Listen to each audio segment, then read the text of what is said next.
All right, so these here are constant current drivers, and what they do is they provide just a fixed amount of current for LEDs. And then you may be asking, why do you need that?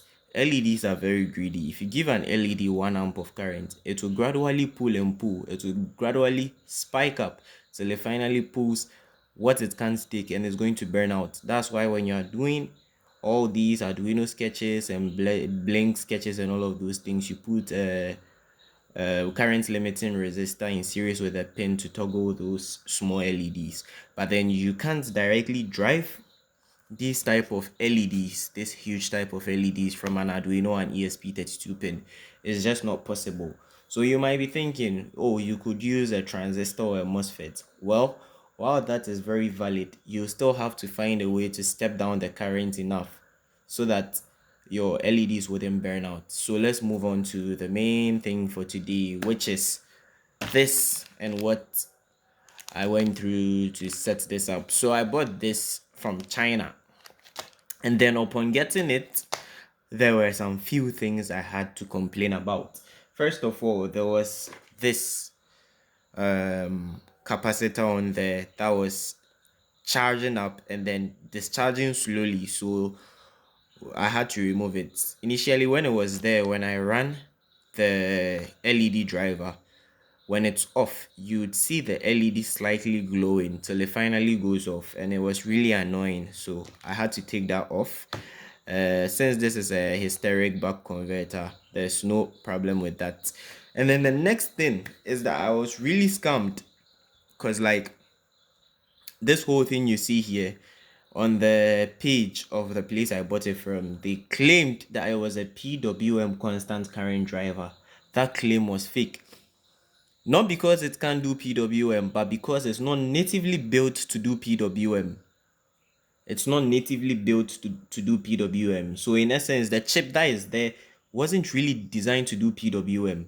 And then I'll explain that in a bit. So right now, let me just show you the setup I have here. So over here is a USB buck converter. I have it on my breadboard. That's what I use for my breadboard power supply now. It's a very cool module. Yeah.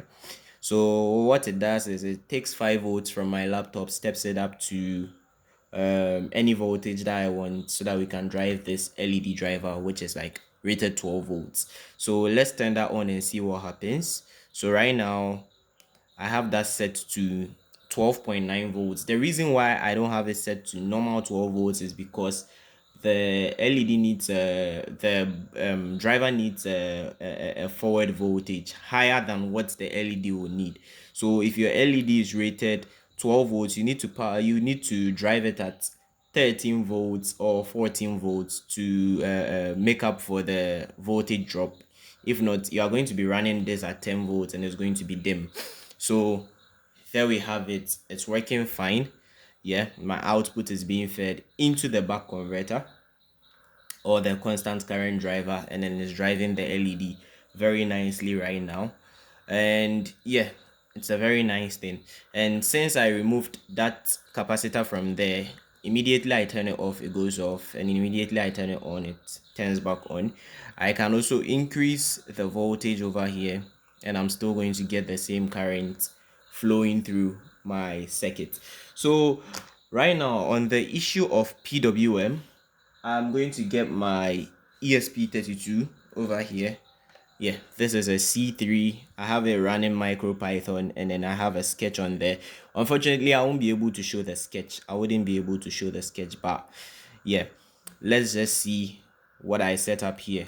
So the first complaint I have is that if you are to set your PWM frequency to 1 kilohertz and above, you notice like shitty flickering. Like it's flickers a lot because as I said, it wasn't the module wasn't really built for high frequency. It wasn't really even built for PWM. The pin you see over here in the data sheet is an on and off switch. So it's through hacks that we are even able to get PWM to work. And I learned that the hard way. I thought increasing the PWM frequency was going to make it better, but it's even worsened it. So the trick is to set the PWM frequency to a lower frequency.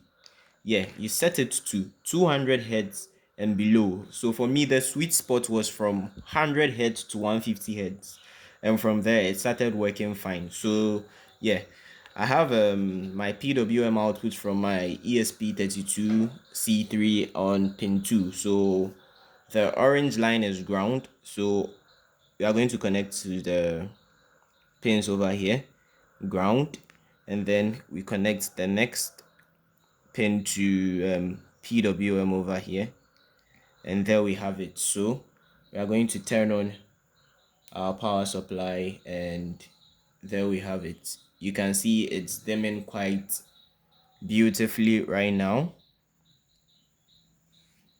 Let's reduce the output voltage to 13 volts, and yeah, I have a feed sketch that is running right now, and that's what you see.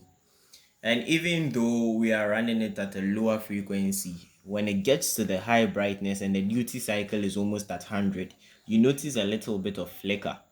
That's because I'm even running it at 150 hertz. So the fix is to run it like at like 100 hertz. So if you are looking for a dedicated driver that can do PWM well, I think yeah, you should probably check out the PT11, I think, is it PT4115? Yeah, it's called the PT4115.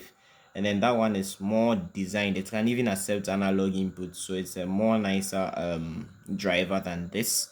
This one, it's nice for if you are making things like flashlights and things like floodlights that need only like a fixed current, and then you don't want to do anything PWM, because at this 100 hertz my camera might not expose it, but like if you were using a camera in pro mode, you notice the flickering a lot. So yeah, that's one thing to note. So thank you for watching this video. You can subscribe. I just did this very fast to showcase this module, because there aren't really a lot of videos for this module in English. So yeah, that's it.